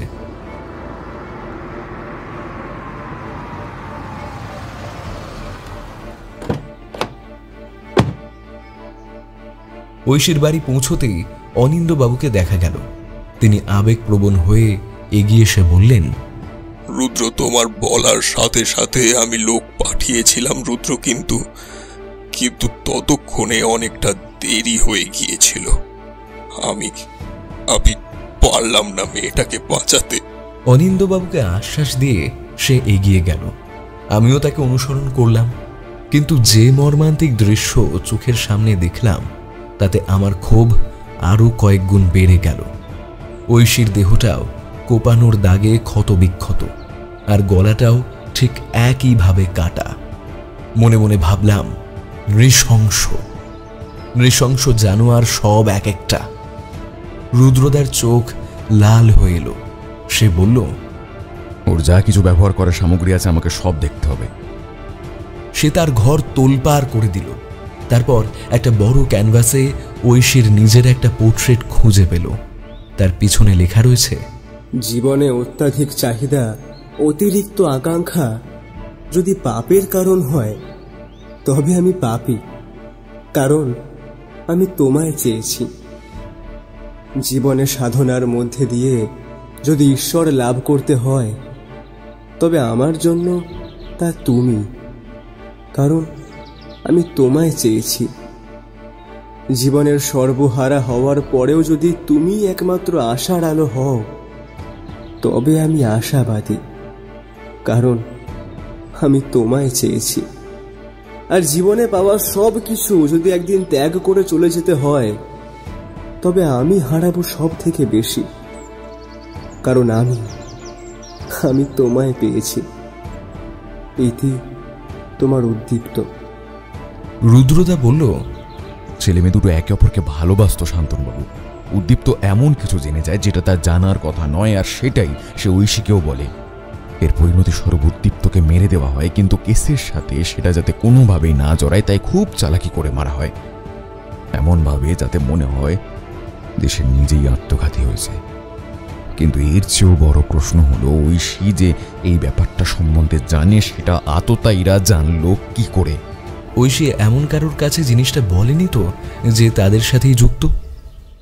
হতে পারে, জানতে হবে। শান্তনুবাবু, আমাদের উদ্দীপ্তর বাড়ি যেতে হবে। আপনি আপনার কিছু বিশ্বস্ত লোককে নিয়ে 4 জনের ওপর নজর রাখার বন্দোবস্ত করুন। বলো, কার কার উপর? রাইমা বোস, অনির্বাণ সেন, বিভূতি সান্যাল আর কেশব রায়চৌধুরী। এরা কি করছে, কোথায় যাচ্ছে, কার সাথে দেখা করছে, তার সমস্ত খবর আমার চাই। বেশ। আর আপনার আরেকজন যে অফিসার মিঠুনবাবু, উনি কোথায়? এখন তো বোধহয় স্টেশনেই আছে। আপাতত জন্য ওনাকে এই সমস্ত পরিকল্পনা থেকে বাদ রাখুন। তার আগে কিছু জিনিস সম্বন্ধে নিশ্চিন্ত হওয়া প্রয়োজন। তুমি যখন বলছো তখন তাই হবে। আপনি কাজটা শেষ করে অভিজিৎ বাবুর বাড়িতে পৌঁছান, আমি আর অনি উদ্দীপ্তর বাড়ি হয়ে ওখানে দেখা করছি। যেমন কথা তেমনই কাজ। শান্তনুবাবু চলে গেলেন থানায় নজরদারির ব্যবস্থা করতে। আমি আর রুদ্রদা পৌঁছলাম উদ্দীপ্তর বাড়ি। ঘরের বিভিন্ন জায়গায় আর্ট পেপার, ক্যানভাস, রং, তুলি ইত্যাদি ছড়ানো ছিটানো রয়েছে। তন্ন তন্ন করে খোঁজার পর হঠাৎই আমার দৃষ্টি আকর্ষণ করে দেওয়ালের উপর আঁকা একটা বিচিত্র ধরনের সাদা কালো ছবি। সেটার উপর হাত রেখে আস্তে আস্তে এদিক থেকে ওদিক বুলিয়ে চললাম। আর তখনই আবিষ্কার করলাম যে ছবিটার পিছনে সম্পূর্ণ দেওয়াল নেই, মাঝখানটা ফাঁপা। ইচ্ছা না থাকা সত্ত্বেও ছবিটা মাঝখান থেকে ছিঁড়তে হলো দেওয়ালের। মধ্যে একটা গর্ত রয়েছে, ভেতরে রাখা আছে কয়েক গোছা ছোট ছোট কাগজের টুকরো, যা খুব বেশি হলে হাতের তালুর মাপের হবে। সেগুলো দেখে আমি স্তম্ভিত হয়ে গেলাম। রুদ্রদেব এগিয়ে এসে আমার হাত থেকে সেগুলো নিয়ে দেখল। তাতে রাইমা বোসের বেশ কিছু ছবি আঁকা রয়েছে। আমি অবাক হয়ে রুদ্রদাকে জিজ্ঞেস করলাম, এটার মানে কি রুদ্রদা? রুদ্রদা বলল, ভালো করে দেখ। বলেই 5টি এলোমেলো কাগজের টুকরোকে মেঝের উপর একটা নির্দিষ্ট ধাঁচে পরপর সাজালো। আর সাথে সাথে আমার বিস্ময়ের মাত্রা আরও কয়েক গুণ বেড়ে গেল। দেখলে বোঝা যায় রাইমা দেবীর ছবিগুলোকে যেন অতীত থেকে বর্তমানের ভিত্তিতে সাজানো হয়েছে। একদম প্রথম দিকের ছবিতে ওনাকে কম বয়সী মনে হচ্ছে। পিছনের পটভূমিতে আঁকা রয়েছে সেই চিহ্ন যেটা গতকাল রুদ্রদা আমাকে দেখিয়েছিল। পরপর ছবিগুলোতে সেই চিহ্নটা আবছা হতে হতে মুছে গেছে। তারপর হয়ে গেছে তার বর্তমান রাজনৈতিক দলের চিহ্ন। তার বয়সও বেড়েছে। ছবিগুলো রুদ্রদা নিজের কাছে রেখে দিল। অভিজিৎ পালের বাড়িতে পৌঁছে দেখি শান্তনুবাবু আগে থেকেই অপেক্ষা করছেন। এরই মধ্যে তিনি জানিয়েছেন, গতকাল পোস্টমর্টেমের রিপোর্ট অনুযায়ী অভিজিৎ বাবুর বডিটা জলে পড়েছিল প্রায় 20 ঘন্টা। মানে তার আগের দিন ওনার মৃত্যুটা দিনের বেলাতেই ঘটে। ওনার ঘরেও বেশ খানিকক্ষণ ধরে খানা তল্লাশি চলে, তবে চোখে পড়ার মধ্যে শুধু ওনার কাজের সমাপ্তি চুক্তির একটা চিঠি পাওয়া যায়। এটুকু জানা যায় যে সেনাবাহিনীর অথরিটেটিভ বোর্ডের সাথে যে উনি যুক্ত ছিলেন সে কাজ বছর 3 আগেই চলে গিয়েছে।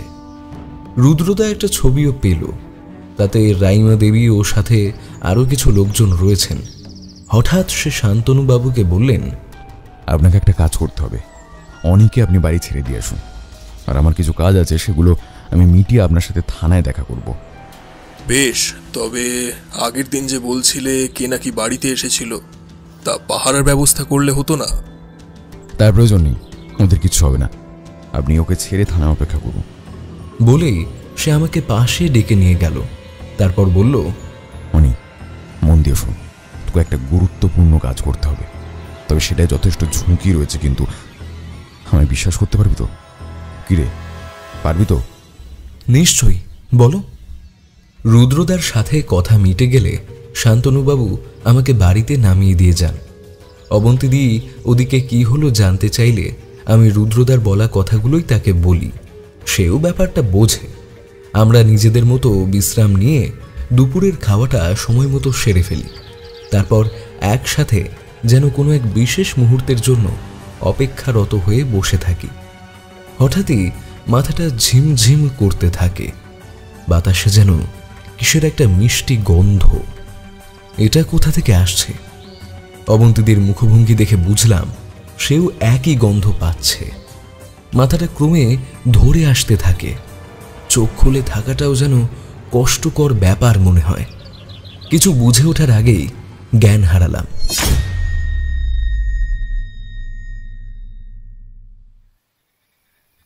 যখন তন্দ্রাভাব খানিকটা কাটল, তখন চারপাশে চোখ বুলিয়ে ঠাউর করার চেষ্টা করলাম আছিটা কোথায়। মাথাটা হালকা করে উপরের দিকে তুলতে গিয়ে ঘুরে গেল, সেটা এখনো ধরে রয়েছে। হাত দিয়ে মাথাটা ধরার চেষ্টা করতে গিয়ে বুঝলাম হাত দুটো চেয়ারের পিছনে একসাথে করে বাঁধা রয়েছে। চোখটা খানিকটা শুয়ে যেতে পাশে তাকিয়ে দেখি অবন্তীদেরও এক অবস্থা। হঠাৎই একটা জোর আলোতে চোখটা ধাঁধিয়ে গেল। ঘরের মধ্যে প্রবেশ করলেন রাইমা দেবী। আমি এবার চারপাশটা ভালো করে দেখে বুঝলাম ঘরের দুদিকে দুটো দরজা রয়েছে, কোনো জানলা বা ভেন্টিলেটর নেই, পুরোটাই কংক্রিটের। রাইমা দেবীর পিছনে ঢুকলেন অফিসার মিঠুন তালুকদার। রাইমা দেবী ডাক দিলেন, কে ওখানে? ও রুদ্রবাবু, আপনি আসুন। ওভাবে হারালে দাঁড়িয়ে থাকলে চলে? বিষণ্ণ মুখে হাত পিছমোড়া করে বাঁধা অবস্থায় ঘরের মধ্যে প্রবেশ করল রুদ্রদা। কিন্তু অবাক তো তখন হলাম যখন তার পিছনে পিছনে হাতে বন্দুক নিয়ে ঢুকল অনির্বাণ সেন। তিনি এসেই বললেন, আজও মানুষ বটে আপনি। এত সাধ্য সাধনা করে চেষ্টা করলাম মানানোর, কিন্তু কিছুতেই মানলেন না। দেখছেন আপনার জেদের এই পরিণতি। বলে আমাদের দিকে ইঙ্গিত করলেন। রুদ্রদা চুপ করে দাঁড়িয়ে রইল। তদন্তের প্রথম দিনই একটুর জন্য গাড়ি চাপা পড়তে পড়তে বাঁচলেন। আপনার বাড়িতে লোক নিজে গিয়ে সাবধান করে এলো। তারপর 3-3টে জলজ্যান্ত মানুষ মারা গেল। আপনি তাও একগুঁয়েমিটা ত্যাগ করলেন না। নিন। বলেই আমার পায়ের পাশে বন্দুক তাক করে গুলি চালালেন। গুলিটা ইচ্ছাকৃত আমার সামনের মেঝেতে করা হলো। রুদ্রদা উত্তেজিত হয়ে তাকে ধাক্কা মারতে গেলে সে বন্দুকের হাতল দিয়ে সজোরে তার মাথায় মারল। সঙ্গে সঙ্গে রক্তপাত ঘটল, আর সে হাঁটুর উপর ভর দিয়ে মাথা ঝুঁকিয়ে বসে পড়ল। অনির্বাণবাবু বলে চললেন, যার জন্য এত কিছু সেটাও দেখুন। বলেই তিনি ঘরের অপর দিকের দরজাটা খুলে ভেতর থেকে একটা ছোট্ট কাচের শৌখিন বাক্স নিয়ে এলেন। তারপর সেটা খুলতে আমরা সকলেই এক পলক তাকালাম। সত্যি এর জন্যই এত কিছু। তবে হবে নাই বা কেন?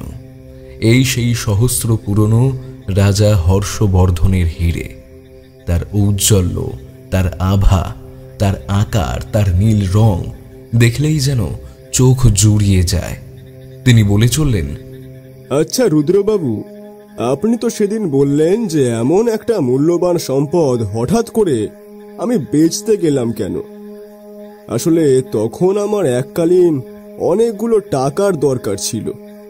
তবে আমি নিশ্চিত ছিলাম যে আমার জিনিস আমি ঠিকই ফিরিয়ে নিতে পারবো। যতই হোক এমন একটা মূল্যবান সম্পদ যার তার সাথে মানাবে কেন? আমার সকল কর্মচারীরা, আমার কনফেডারেট ব্লকের প্রতিটা সদস্য আমাকে ভগবান জ্ঞান করে, ঈশ্বরের ন্যায় পূজা করে। আপনার মনে হয় না যে এই সকল ঐশ্বর্য আর সমৃদ্ধির অধিকারী হওয়ার যোগ্যতা শুধু আমারই আছে? আপনাদের মতো কীটপতঙ্গের ন্যায় মানুষদের আমার সামনে মাথা নত করে থাকা উচিত। এই কথাটার পর রুদ্রদার কাছ থেকে এমন উত্তর হয়তো তিনি আশা করেননি।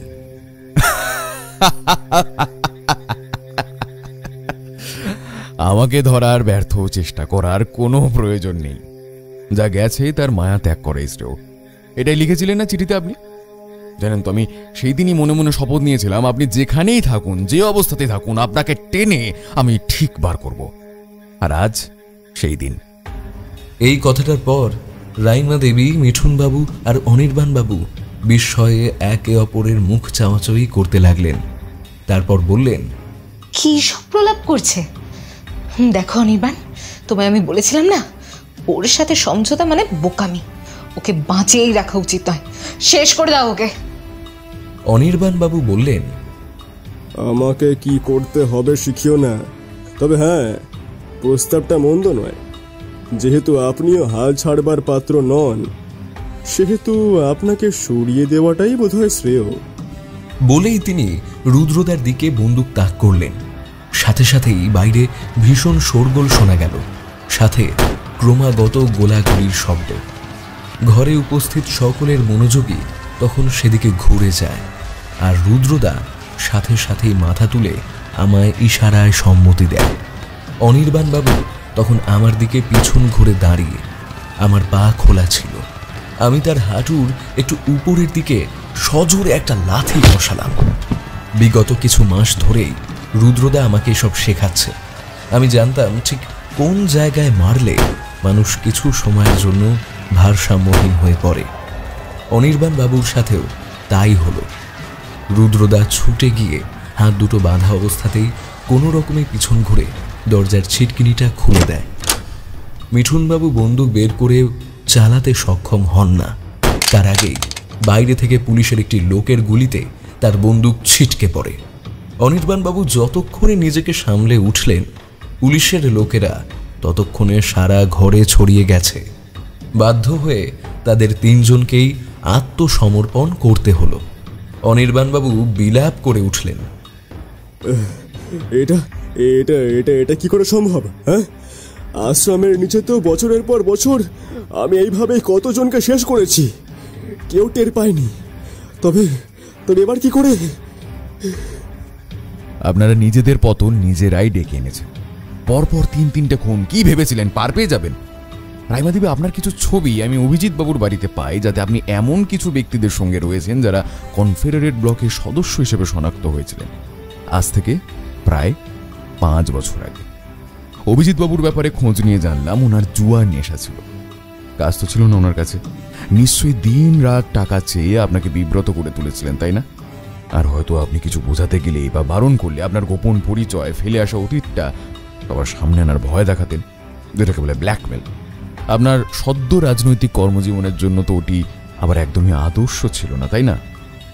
রুদ্রবাবু, আমি ওকে খুব ভালোবাসতাম, খুব ভীষণ ভালোবেসেছিলাম, কিন্তু ও সেটার কদর করেনি, কোনো দিন আমার ভালোবাসার দমও দেয়নি। কথায় কথায় আমাকে হেনস্থা করা, গালমন্দ করা, যাচ্ছে তাই বলে অপমান করা।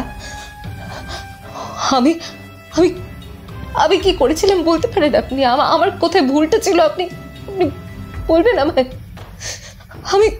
আমি তো আমার নিজের সবটুকু দিয়েছিলাম। আমি তো ওকে ভালোবেসেছিলাম, কিন্তু আমার ভালোবাসার মানুষটাকে কোনোদিন শুধরায়নি, কোনোদিন শুধরালো না। আর সেই জন্য কুপিয়ে খুন। বাহ, অসাধারণ। আপনি আমার জায়গায় থাকলে বুঝতেন আমার ঠিক কতটা কষ্ট হয়েছিল। আমায় তো কম সহ্য করতে হয়নি রুদ্রবাবু, অনেক কষ্ট সহ্য করেছি, অনেক। আপনার তার কোনো ধারণা নেই, কোনো ধারণা নেই। কষ্টটা আমারও কম হয়নি রুদ্রবাবু, আমারও কম হয়নি। আর উদ্দীপ্ত, ঐশী, ওদেরকে মারতেও কি আপনার এই মেকি কষ্টটা হয়েছিল? আমি আপনার বাড়ির আশেপাশের লোকজনদের কাছ থেকে খোঁজ নিয়ে জেনেছি যে গত পরশু উদ্দীপ্ত আপনার বাড়ি এসেছিল। আপনার পোর্ট্রেটের শখ আর ছেলেটি অসাধারণ আঁকত, কিন্তু কেউ কেউ তাকে খানিকক্ষণে হন্তদন্ত হয়ে বেরিয়ে যেত দেখে। আসলে সে এমন কিছু জেনে গিয়েছিল আপনার বাড়িতে এসে, যেটা তার জানার কথা ছিল না। বাধ্যতামূলক আপনি তাকেও মারিয়ে দেন, আর সেই সময় আমার ঘরে লোক পাঠান আর আমাকেও কথা বলার জন্য ডেকে নেন, যাতে আমি দুদিকের কোথাও না উপস্থিত থাকতে পারি। বুদ্ধির তারিফ করতে হয় আপনার। তবে উদ্দীপ্ত একা থাকলেও তার সাথে ঐশীর যোগসূত্র ছিল, আর তার ফলস্বরূপ তারও এই পরিণতি হয়। কি মিঠুনবাবু? ঘরমাক্ত মুখে মিঠুনবাবু এদিক ওদিক তাকাতে থাকলেন। আমরা জানি পুলিশের কাজ সাধারণত মানুষের সুরক্ষা, নিরাপত্তার খেয়াল রাখা, তাই তো? কিন্তু আপনি সেদিন সন্ধ্যেবেলা ঐশী আমার বাড়িতে টেলিফোন করে যখন আমায় পায় না, তখন থানায় আসে উদ্দীপ্তর ব্যাপারে বলার জন্য। শান্তনুবাবু তখন ছিলেন না। আপনি তাকে নিজের কেবিনে ডেকে তার থেকে সব কিছু শুনেন। সে বেচারি ভাবে যে পুলিশের কাছে এসে সত্যিটা জানাচ্ছে, নিশ্চয়ই কোনো সুরাহা হবে। কিন্তু আপনি তারপর রাইমা দেবীর বাড়িতে গিয়ে ঘটনাটা তাকে বলেন। সেদিন ওনার বাড়ি থেকে বেরোনোর পথে যদি আমি জানতাম তবে মেয়েটা হয়তো আজকের বেঁচে থাকতো। কিন্তু বাড়িতে ফিরে যখন সব শুনি তখন আমি অনুমান করি যে ওর বিপদ হতে পারে, কিন্তু তখন অনেকটা দেরি হয়ে গেছে। আপনার মতন সমাজের রক্ষক যখন মনুষ্যত্ব ভুলে পশুর ন্যায় আচরণ করে তখন তার জন্য সব রকম শাস্তি কম। ছি মিঠুন বাবু, ছি, তুমি এমন অমানুষ আমি জানতাম না। রুদ্রদা বলে চলল, আজ দুপুরে আমি যখন অনিকে বলি, কি রে পারবি তো? নিশ্চয়ই, বলো। আমি রাইমা দেবীর সাথে দেখা করতে যাব। তাকে সামনে থেকে একরকম ভয় দেখাবো যে আমি জানি সত্যিটা কি, কিন্তু ওনাদের পুরো সংগঠনটা গোড়া থেকে উপরে ফেলতে আর সামান্য সময় লাগবে। সেটা মিটিয়ে আমি আবার দেখা করতে আসব, এটা বললে আমি নিশ্চিত ওনার পায়ের তলার মাটি সরে যাবে। হটকারিতায় বসে কোনো একটা ভুল সিদ্ধান্ত ভদ্রমহিলা নেবে না, সেটাই হবে আমাদের সুযোগ। দীর খেয়াল রাখবি, আমি তোদের কিচ্ছু হতে দেব না, যাই হয়ে যাক, ঠিক আছে? ঠিক আছে রুদ্রদা। এরপর আমার পরিকল্পনা প্রকৃত অর্থেই কাজ করে যায়। একা কি করবেন বুঝে উঠতে না পেরে রাইমা দেবী দেখা করতে যান অনির্বাণ বাবুর সাথে। এটা আমি জানতে পারি তার কারণ আগে থেকে শান্তনু বাবুকে আমি বিশেষ ব্যক্তিদের উপর নজর রাখতে বলে দিয়েছিলাম। আর যখনই আপনার মতন একজন রাজনৈতিক দলনেত্রী, ব্যবসায়ী আর কনফেডারেট ব্লকের সাথে যুক্ত থাকে একজন মহিলা সাহায্যের জন্য যখন আমাদের মহান সর্বত্যাগী অনির্বাণ বাবুর কাছে যায়, তখন আর আমার হিসেবটা মেলাতে বেশি সময় লাগে না। তারপর মিঠুন বাবুর সাথে জোট বেঁধে অনি আর দিকে ওনারা কিডন্যাপ করান। তবে ওনারা এও জানতে পারেন যে যদি অনির বা দীর কিছু হয় তবে আমি এর শেষ দেখে ছাড়ব। তাই ওদের সুরক্ষার পরিবর্তে আমি কেসটা থেকে পুরোপুরি পিছিয়ে যাব, এমন একটা সমঝোতা ওনাদের জন্য ভীষণ কার্যকরী হতে পারত। আর সেটা বুঝেই আমি অনির্বাণ বাবুর কাছে এসে ওদের জন্য প্রাণ ভিক্ষা চাই। ওনার অহংকারে সম্পূর্ণ পুষ্টি যোগাই। উনি জয়ের গর্বে এতটাই অন্ধ হয়ে যান যে একের পর এক ভুল করতেই থাকেন, আর বাকিটা আমাদের সকলের সামনে। এসব শুনে অনির্বাণ বাবু ক্ষিপ্র বাঘের ন্যায় ওনাকে ধরে থাকা পুলিশ অফিসারের হাত ছাড়িয়ে তার বন্দুকটি আমার দিকে তাক করে গুলি চালান। রুদ্রদা ততক্ষণে আমার সামনে ঝাঁপিয়ে পড়েছে। তার কাঁধে গুলি লেগে সমগ্র জায়গা রক্তে ভেসে যেতে থাকে। পুলিশের বাকি লোকজনরা অনির্বাণ বাবুকে ততক্ষণে আয়ত্তে এনে ফেলেছে। একটি জিপ আমাদের নিয়ে সোজা হাসপাতালে পৌঁছায়। ঘটনাটির পর থেকে 3 দিন কেটে গেছে। রুদ্রদা এখন অনেকটাই সুস্থ, যদিও তার হাতটা তার বাঁ কাঁধের সাথে ব্যান্ডেজ করা আছে। সেটার উপর কোনোভাবেই চাপ দেওয়া যাবে না। অনিন্দবাবু হাসপাতালের সমস্ত বিল মিটিয়েছেন, সাথে একটা মোটা অঙ্কের পারিশ্রমিক রুদ্রদাকে দিয়েছেন তার সাধের হিরেটি ফিরিয়ে দেওয়ার জন্য। যদিও উনি নতুন একটা উইল তৈরি করেছেন যেখানে বলা আছে উনার মৃত্যুর পর হিরেটির অধিকারী হবে ভারত সরকার এবং এটি স্থান পাবে মিউজিয়ামে। ওনার বক্তব্য, এই হীরের অভিশাপে আরও মৃত্যু ঘটুক সেটা উনি চান না। কনফেডারেট ব্লকের আরও অনেক তথ্য পাওয়া গেছে। সম্প্রতি এই কদিনের মধ্যেই আরও 2 জন গ্রেপ্তারও হয়েছে, যেটা সরকারের পক্ষে 5 বছর আগে করা সম্ভব হয়নি। সেটা নিজের প্রাণের ঝুঁকি নিয়ে রুদ্রদা করে দেখিয়েছে। সেই জন্য সরকার পক্ষ থেকে তাকে সম্মানীয় পুরস্কার দেওয়ারও আয়োজন হয়েছে। শান্তনুবাবুরও প্রমোশন হয়েছে। রুদ্রদার বক্তব্য, উভয়কে সাহায্য করার এটাই লাভ। সে বলল, না, এবার একটা লম্বা ছুটির প্রয়োজন। শহরের হাওয়া বাতাসও এখন যেন বিস্বাদ লাগছে। দূরে কোথাও একটু হাওয়া বদল করেছি, কি বলিস? পরিকল্পনাটা কিন্তু মোটেও মন্দ নয়, আমি তো রাজি। দি? হ্যাঁ, তোদেরকে একা পাঠিয়ে তো আমার কোনো ভরসাই নেই, আমাকে তো যেতেই হবে। বেশ, কয়েকদিনের মধ্যেই তাহলে বেরিয়ে পড়া যাবে, কেমন?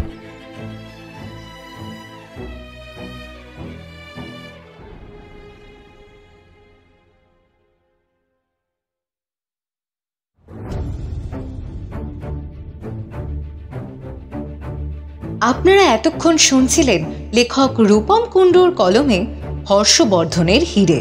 তাহলে কেমন লাগলো আমাদের আজকের নিবেদন? কমেন্টে জানাতে ভুলবেন না কিন্তু। আর প্রতি সপ্তাহে দারুণ দারুণ সব গল্প শুনতে চ্যানেলটি সাবস্ক্রাইব করে পাশে থাকতে ভুলবেন না। অসংখ্য ধন্যবাদ।